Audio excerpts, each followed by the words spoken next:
Thank you. तू म्हणाली होतीस ते चूर्ण टाकलंयस ना यात? हो.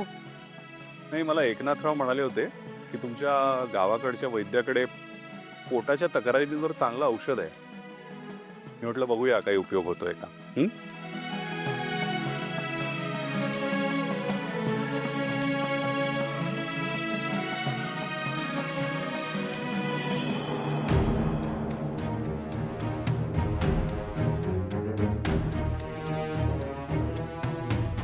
असं काय बघतेस ती रत्तम?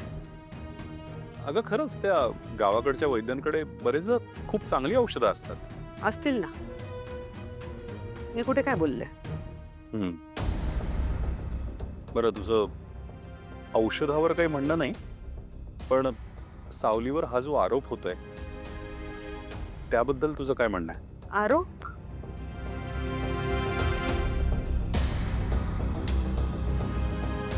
मुळात त्याला आरोप म्हणत नाहीत. अहो, एखाद्याला एखादी कला अवगत असणं हा त्याचा गुण मानला जातो, हा आरोप नसतो. खरं तर तिच्या बाबतीत काहीतरी चांगलं घडत होतं. पण तुला काय वाटतं, सावलीला खरंच गाणं येत असेल? म्हणजे त्या जालिंदर निंबाळकरला अशी का शंका आली? मला काही कळलं नाही. आणि मला सुद्धा कळत नाही की तुम्ही चक्क मला विचारताय. म्हणजे असं पहिल्यांदाच घडतंय की तिची बाजू न घेता मला काहीतरी विचारताय तुम्ही. असो, जोक सपाट. मी माझ्या मतावर ठाम आहे. मला कायम असं वाटत आलंय आणि आज सुद्धा असं वाटतं की ही मुलगी ना बांडगुळ आहे. शी इज अ पॅरासाइट. दुसऱ्यांच्या जीवावर जगायला तिला आवडतं.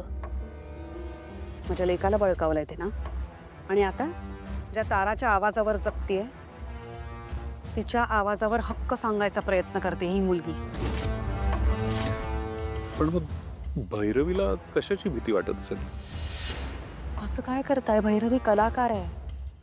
वजे घराण्याचा वारसा ती चालवते. त्यांचं नाव खूप मोठं आहे. अफवानं पटकन पसरतात समाजात. तेव्हा कोणी काही बोललं तर त्यांच्या नावाला गालबोट लागेल, त्यांचं नाव खराब होईल आणि त्यानंतर तिच्या करिअरवर, तिच्या लेकीच्या ताराच्या करिअरवर सुद्धा परिणाम होऊ शकतो. त्यांचं आयुष्य उद्ध्वस्त होऊ शकतं. म्हणून एक आई म्हणून, एक कलाकार म्हणून तिला भीती वाटणं स्वाभाविक आहे. मला तर असं सुद्धा वाटतं की आता ताराने स्वतःच्या आवाजाची काळजी घ्यायला हवी. कारण ही पोरगी काही करू शकते. तिच्या आवाजाचं काहीतरी बरं वाईट करेल आणि तिचा आवाज माझा स्वतःचा आहे असा हक्क सांगेल. आय एम सॉरी, तुम्हाला नेहमीच माझं बोलणं खूप रूढ वाटतं, पण हे सत्य आहे. थोडा विचार करा ना. हिचा आवाज जर का खरंच एवढा चांगला असता, ही गायिका असती, तर इथे आपल्याकडे ही आणि हिचा भाऊ काम करत असते? नाही हो. या लोकांच्या ना आयुष्यात चाकरी लिहिलेली असते. हेच असतं त्यांच्या नशिबात. खरं सांगू, ही काम सुद्धा जरा बरंच करत असेल म्हणून भैरवी हिला सोडत नसेल. पण भैरवी हाडाची कलाकार आहे. मला नाही वाटत की या पोरीचा जर का आवाज चांगला असता तर तिने हिचं टॅलेंट दाबलं असतं. कलेची जाण आहे तिला. कोणी काहीही बोलतं आणि आपण विश्वास ठेवतो. प्लीज. बरं, ते जाऊ द्या. या पोरीने काय वाटेल ते केलं तरी माझं काहीही म्हणणं नाही. फक्त माझ्या सारंगच्या आयुष्यात हिने काही वाईट केलं ना तर गाठ माझ्याशी आहे.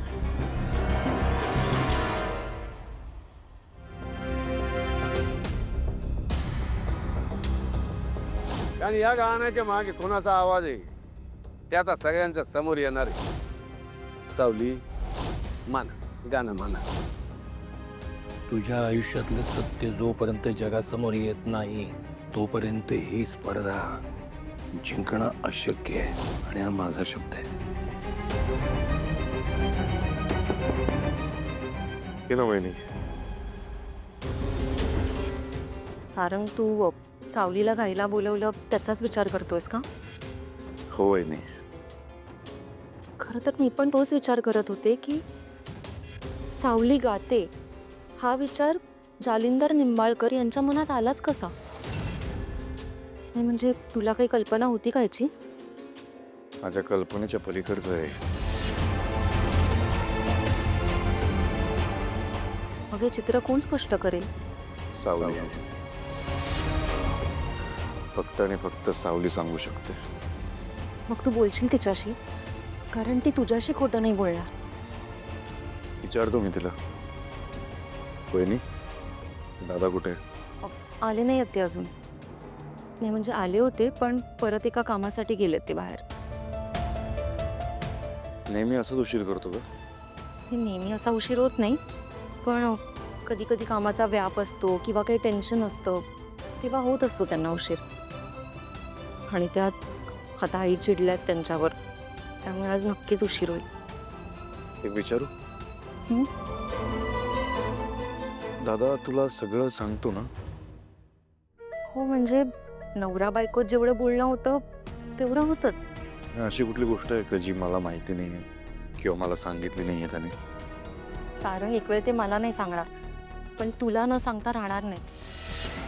त्यामुळे मला नाही वाटत अशी कुठली गोष्ट असेल जी तुला माहिती नाही.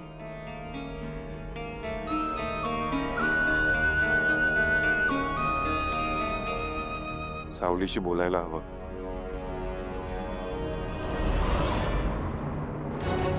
सावली गाणं गात नसेल तर आपल्याकडे तारा आहेच की, ती आपल्यासाठी गाणं गाईल. पदर पसरते मी तुझ्याकडे. माझ्या लेकीचं करिअर मला भीक म्हणून द्या.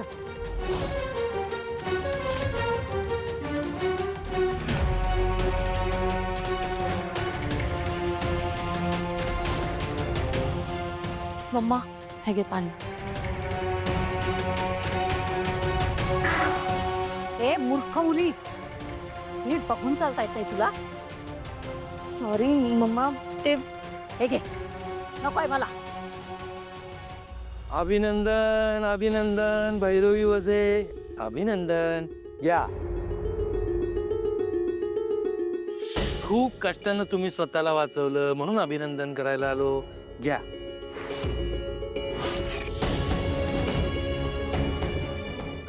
अभिनंदन.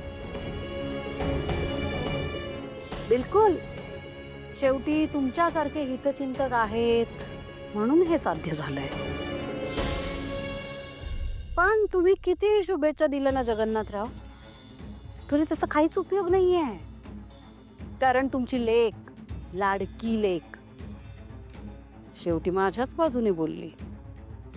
तिला बरोबर माहिती आहे की तिच्या भैरवी माईला काय हवंय. तिने अगदी अचूक तसंच केलं. पोरगी उपकार विसरलेले नाहीये अजून, आणि मी ते तिला कधी विसरूही देणार नाही. आणि इतकं सगळं करूनही शेवटी तुमच्या मनासारखं झालंच नाहीये. त्यामुळे तुम्ही कुठेतरी कोपऱ्यात जाऊन दुखवटा पाळा.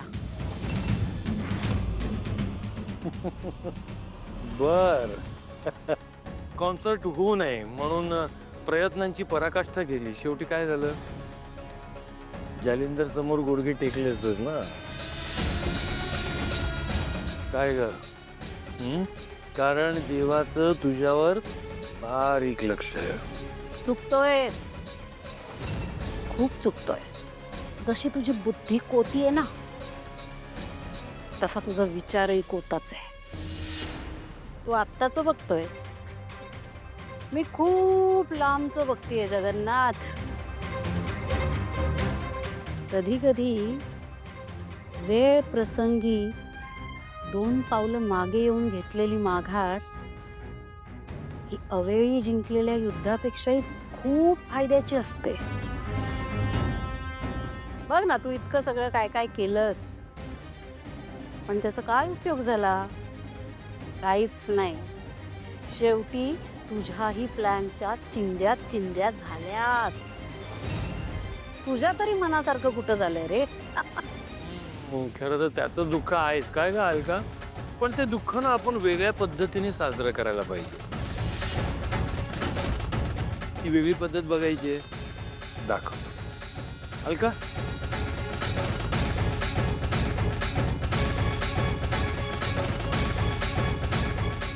हे माहिती ना काय?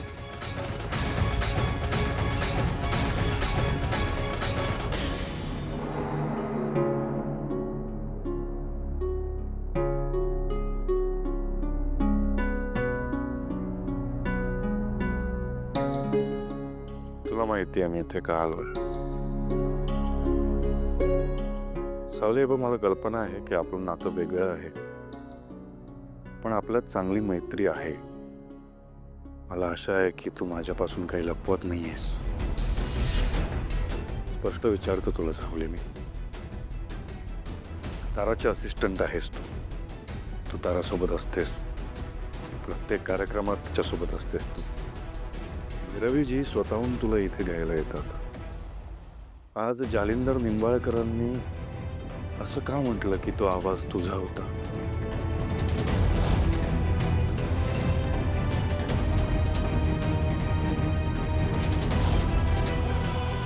एका क्षणासाठी मला पण असं वाटलं की तू गातेस.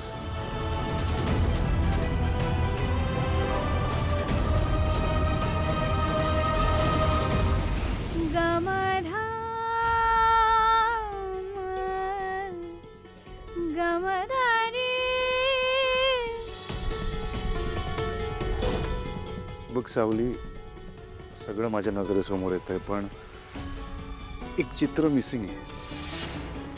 पझल आहे, म्हणजे पझलचे सगळे ब्लॉक्स जुळत आहेत पण चित्र पूर्ण होत नाहीये.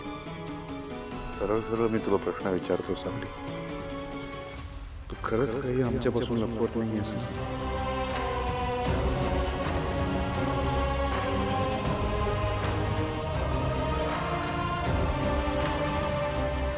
शपथ घेण्याचा तू गातेस की नाही गात?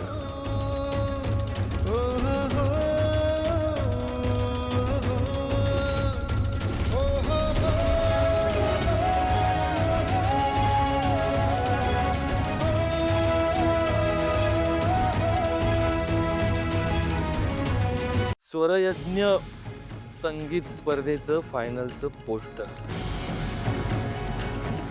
खरं तर इथे माझ्या लेकीचा फोटो हवा होता, पण बरं झालं इथे नाही येतो. कारण आता ह्याचं मी जे काही करणार आहे ना, तो इथे नसलेलाच बरा.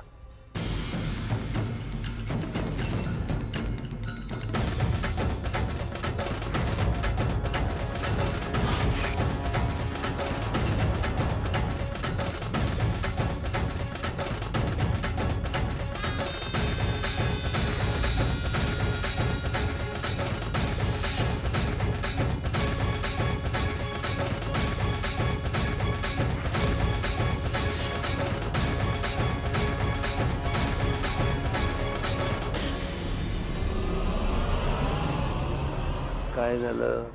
आवाज गेला? नाही, मला माहिती आहे आवाज आहे. अशी चपराक बसली ना कानाखाली का आवाज निघायची हिंमतच नाही, नाही का? काय बोललो होतो मी? जगन्नाथच्या नादी लागायचं नाही. जगन्नाथच्या काठीत आवाज नाही पण वार होतो, आणि असा होतो की अर्र झाला नाही का वार. जगन्नाथ, मी सोडणार नाहीये तुला. सोडू पण नको. जगन्नाथ सोडण्यासारखी चीजच नाहीये. हलका निघायचं का? की निघण्याआधी तुलाही दोन प्रेमाचे शब्द बोलायचे. बोलून घे. ये. निघूया ना. नाही, निघायलाच हवं, कारण आपण गेल्यानंतर इथलं वातावरण आणखी खराब होणार आहे. भैरवी वझे, यापुढे आमच्या विरोधात जाताना जरा सांभाळून. आपल्या विरोधात आपला कोण शत्रू उभा आहे याचा तरी जरा विचार कर. आता फक्त हे पोस्टर जाळलंय, पण आता लवकरच तुझा हा खोटा अहंकार सुद्धा जळून राख होणार आहे. कळलं?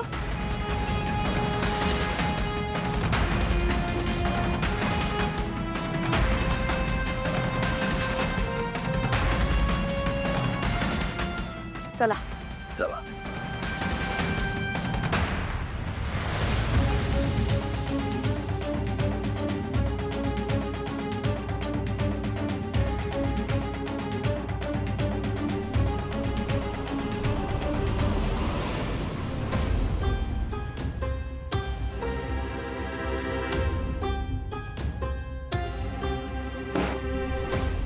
खूपच उशीर झाला तुम्हाला यायला. तुला पण शंका वाटते का माझ्यावर, माझ्या ॲबिलिटीवर?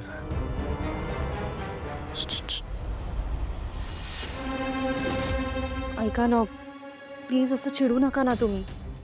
आज तुम्हाला उशीर झाला नाही यायला म्हणून काळजीपोटी विचारते मी. सारंगच्या कामासाठी गेलो होतो. हो, तोही मगाशी वाट बघत होता तुमची. अच्छा, काय चाललंय काय? माझी उलट तपासणी घेतेस का तू? हो नाही, असं खरंच काही नाही आहे. आज तुम्हाला यायला उशीर झाला म्हणून विचारलं आणि सारंग मगाशी तुमची खरंच वाट. सारंग सारंग सारंग सगळे अवतीभोवती नाचतायत ना सारंगच्या. सगळ्यांना त्याच फक्त ऐकायचं असतं काय या घरात? माफ करा, पण तुमच्याकडून चूक झाली आहे. त्याचा राग तुम्ही सगळ्यांवर का काढताय? माझ्याकडनं चूक झाली अमृता. हां, माझ्याकडनं चूक झाली आहे. करेक्ट आहे तुझं अमृता. बेंदळ्यांच्या घरातला सर्वात मोठा मुलगा आहे मी. ही माझी चूक आहे नाही. सगळ्या बिझनेसची जबाबदारी खूप ऐक तारुण्यात माझ्या खांद्यावर पडली. ही माझी चूक आहे. हे करेक्ट आहे तुझं अमृता. हे सगळी माझी चूक आहे. सारंगला लहानपणी काही खुट्ट झालं ना, अरे लहानपणी काय आत्ता आत्ता आहे झालं तर आई रात्रभर त्याच्या बाजूला बसलेली. असं काय, मी मोठा आहे ना, सगळं होऊ शकतं.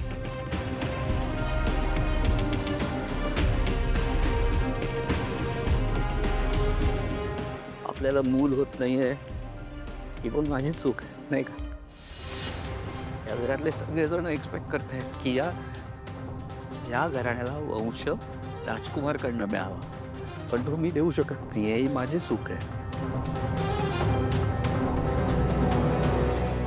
हे माझ्या जागी दुसरं कोणी असतं ना तर आत्तापर्यंत हे घर हा संसार सोडून निघून गेला असता. पण मी नाही जाणार, कारण ह्या सगळ्या चूक फक्त आणि फक्त माझी आहे.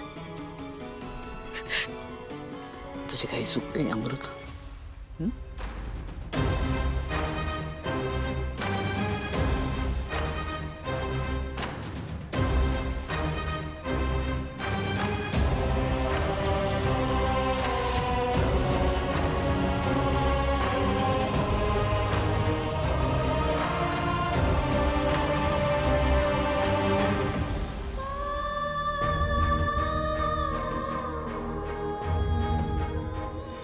सारंग सर, काय करताय तुम्ही? एवढ्या छोट्याशा गोष्टीसाठी शपथ घ्यायला लावताय मला? माझा तुझ्यावर खूप विश्वास आहे सावली. मला फक्त एवढंच जाणून घ्यायचं आहे किंवा खात्री करून घ्यायची की तू माझ्यापासून काही लपवत नाही आहेस.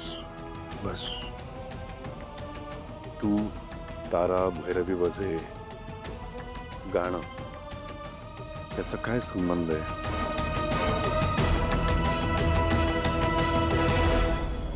विठ्ठलाने ना प्रत्येकाच्या मनात सूर दिला,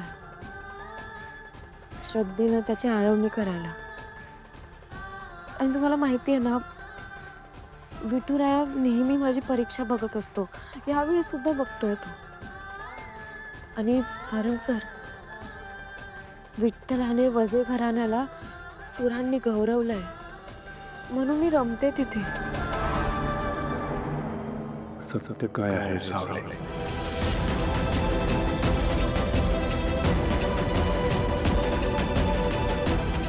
सत्य